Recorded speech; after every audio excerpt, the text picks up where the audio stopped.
Canary L. Perez. I'm here to discuss about degree, minute, second, or DMS.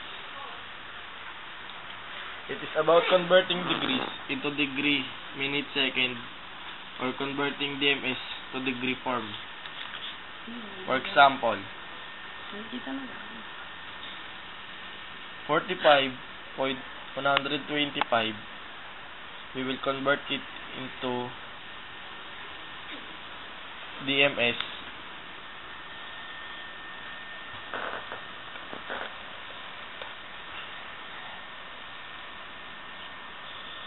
.125 is equals to degree, minute, second.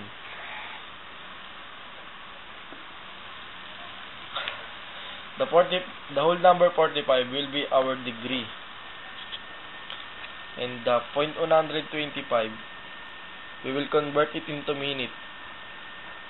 Is equals to 60 minutes 1 degree. It is according in this table. Is equals to 7.5. Then we will get the whole number 7, and it will be our minute. We will convert the 0.5 into second.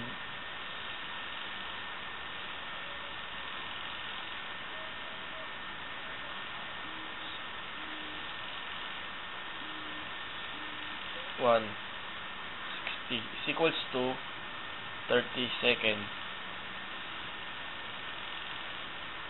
And that's how we convert degree form to DMS form.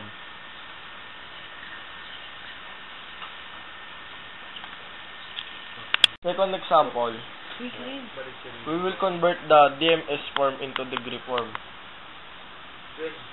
65 degrees, 9 minutes, and 30 seconds. First, let us set aside the 65 degrees. Then, we need to convert first the seconds to minutes. 30 seconds over 60 minutes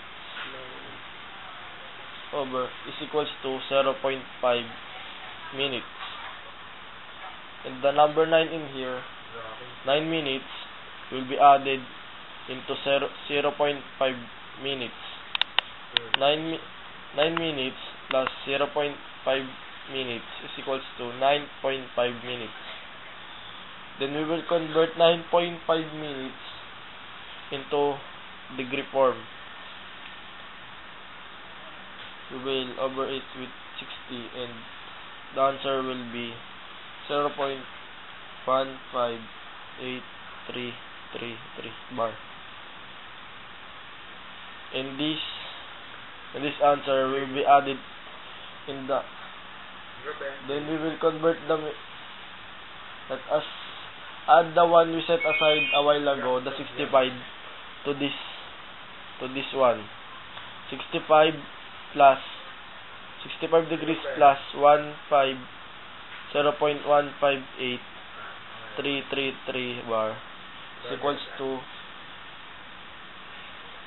65.15833 bar.